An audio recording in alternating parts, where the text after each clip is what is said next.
Agora a gente fala de transporte coletivo, porque é um projeto que pretende reorganizar o sistema integrado de transporte da RMTC foi encaminhado pelo governo do estado na última quarta-feira para a Assembleia Legislativa.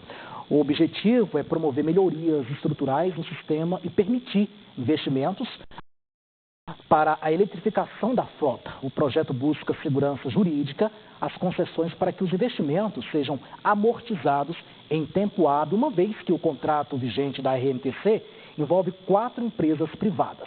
A proposta sugere a separação dos contratos de operação dos contratos de investimentos. Hoje, cada empresa cumpre seu contrato onde contemplam as 2 ações juntas. E para entender melhor esse assunto, eu recebo aqui no estúdio o subsecretário de Políticas para Cidades e Transporte, Miguel Ângelo. Muito obrigado pela sua presença aqui. Bom dia, seja muito bem-vindo, Miguel. Muito bom dia. Ô Miguel, só para a gente apresentar melhor um pouquinho para o público que está em casa, esclarecer e explicar sobre esse projeto na prática. Eu tenho certeza que eu li aqui o texto, mas fica um texto ainda um pouquinho confuso, né, para o usuário. Eu queria que você explicasse melhor, de forma mais didática, o que que isso muda, o que que esse projeto, o que que isso pode trazer de melhoria para o nosso usuário que merece. Esse projeto é uma segunda ação do governo estadual. Ângelo, eu vou pedir que você... Gente, a câmera 1 tá bom aí para ele? Beleza? Ok, pode continuar, Ângelo, que você estava. Esse projeto é a segunda ação do governo do estado que visa requalificar o transporte público na região metropolitana de Goiânia. Ele tem como intuito facilitar, como você disse agora há pouco, os investimentos. Porque qual que era o problema até hoje? Todo o recurso ele ia para um centro comum das empresas, né, via o CityPass, e não sabia quanto era gasto para operação, quanto que era gasto para investimento. Era uma pergunta que sempre tinha quando acontecia o aumento tarifário. Ah, está aumentando a tarifa e os investimentos?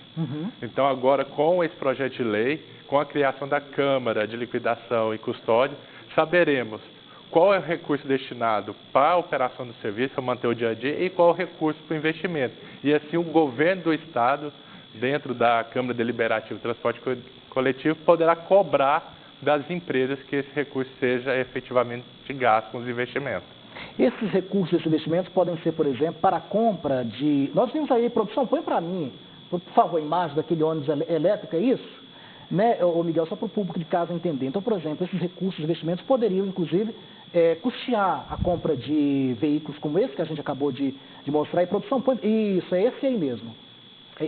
O objetivo é renovar toda a frota, os mais de 1000 ônibus da região metropolitana. Né? Teríamos uma frota, então, 100% elétrica, Miguel? No primeiro momento, não. Não, por causa que é uma tecnologia ainda em fase ainda de amadurecimento. Então, teríamos que ter uma produção de energia para sustentar 1000 veículos abastecendo ao mesmo tempo.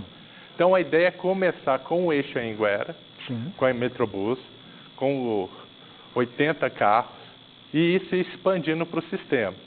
Os ônibus a diesel serão com Euro 6, então eles vão ter um número de emissão bem inferior do que tem hoje. Então, a preocupação ambiental dentro da pauta ESG, ela é do governo do estado. Mas devido a essas limitações da tecnologia, principalmente quanto à bateria e a quantidade de energia, vide o problema hoje com a própria Equatorial, a eletrificação total da frota ela deve acontecer ao longo dos 25 anos do contrato. Ô Miguel, eu fiquei sabendo que esse ônibus é chique, rapaz. Tem até Wi-Fi, é isso mesmo? Wi-Fi? Tem Wi-Fi, carregador USB, ar-condicionado. A população merece. Merece, é verdade. Eu concordo com você, com certeza. O governo do estado tem lutado muito aí também para garantir uma tarifa satisfatória e respeitosa ao nosso usuário e também preocupado, né, Miguel? Que é uma preocupação do governo, né, Miguel? Constante, né? De entrar também nessa questão do transporte coletivo. Porque muita gente, às vezes, pensava que era uma coisa que era só de responsabilidade da prefeitura. Mas o estado assume essa responsabilidade e busca essa melhoria constante, né, Miguel? Correto. E o estado não está fazendo medidas pontuais, como foram feitas no passado. Ele está estruturando, por isso os projetos de lei. Porque quando tiver mudanças no futuro de governo, as bases já vão estar erguidas e o transporte continuará caminhando para essa melhoria. E lembrando que não é só em ônibus que os recursos irão ser investidos. Também serão nos abrigos dos pontos de paradas, em terminais. Pois é, os abrigos, você falou num ponto muito importante, né, Miguel? Porque nós vimos, inclusive, esse ano foi o finalzinho do ano passado, né, gente? Uma pessoa morreu em Aparecida de Goiânia, vítima de um abrigo daqueles de concreto, né? Concreto puro, caiu em cima de um jovem, infelizmente, né? Perdeu a vida por conta disso. É muito importante saber que o governo é preocupado com isso. Vou continuar, Miguel. Então, os abrigos, que você ia falando mais? Terminais. As estações do Eixanguera. Então, a ideia é requalificar todo o sistema, é ser verdadeiramente uma nova RMTC. E a ideia é ter, nesse período, novas ações, né, em relação à segurança, aos assédios contra as mulheres. Infelizmente, é mais uma realidade que a gente enfrenta e sempre noticia aqui, né? As mulheres sendo vítimas também, né, de abusos dentro do transporte coletivo, que não pode acontecer. Deve sair nos próximos dias a integração entre o aplicativo Mulher Segura do Governo do Estado de Goiás com o aplicativo do Sim RMTC para as usuárias, né, do transporte público poderem... Estou sentindo cheiro de informação em primeira mão aqui, hein, gente? É isso mesmo, Miguel? Isso. Então vamos repetir para o pessoal que está em casa?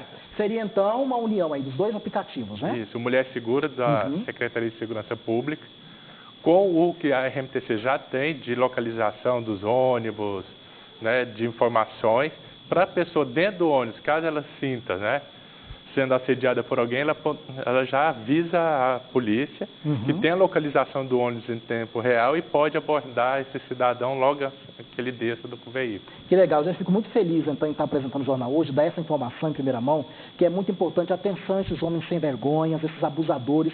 Cada vez mais o governo, as prefeituras, o poder público, várias entidades aí fazendo um cerco contra esses malandros. Muito bom saber disso, que bom poder dar essa informação em primeira mão. Obrigado, viu, Miguel? Ô, Miguel, agora, como eu disse, o projeto está lá na Alego, na Assembleia Legislativa de Goiás. Como é que estão os trâmites?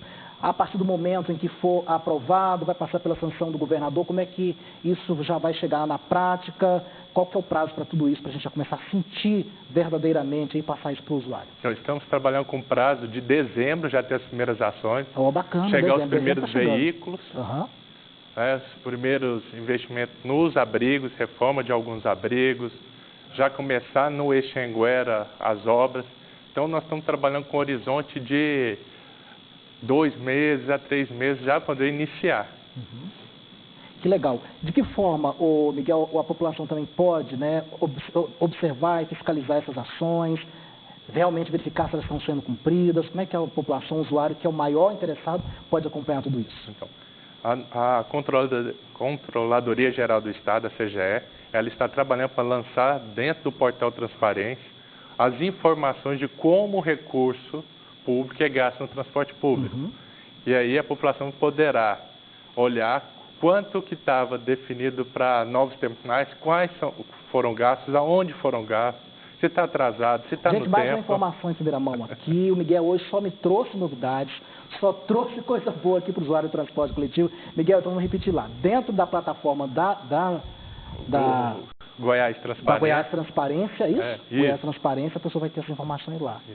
Bacana, então pode acompanhar tudo isso lá. Então, a população, cidadão goiano, poderá estar fiscalizando se os recursos estão sendo bem gastos, porque hoje existe muita crítica sobre a caixa preta do transporte. É verdade. A ideia da Controladoria Geral do Estado é permitir o controle social do transporte público. Exatamente. Uma coisa que o pessoal sempre fica pensando, sempre se perguntando, por que as mesmas empresas toda vez ganham, todo ano não, né? Porque são vários anos, ganham sempre a licitação, as pessoas querem muitas vezes outras empresas para concorrer, para que possam prestar um serviço de melhor qualidade para a população, né, Miguel?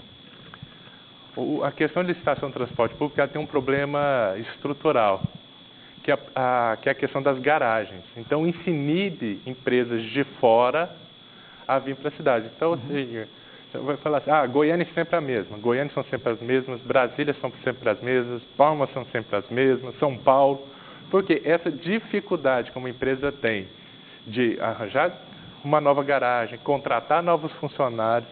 Então, o governo do Estado de Goiás, sabendo desse risco, ao invés de esperar os 5 anos para terminar o contrato, fazer uma nova licitação e isso atrasar as melhorias, decidiu antecipar a renovação dos contratos, que está nessa lei, antecipar para agora, e aumentar essa fiscalização. Porque o problema não é só quem atua, é também como se fiscaliza.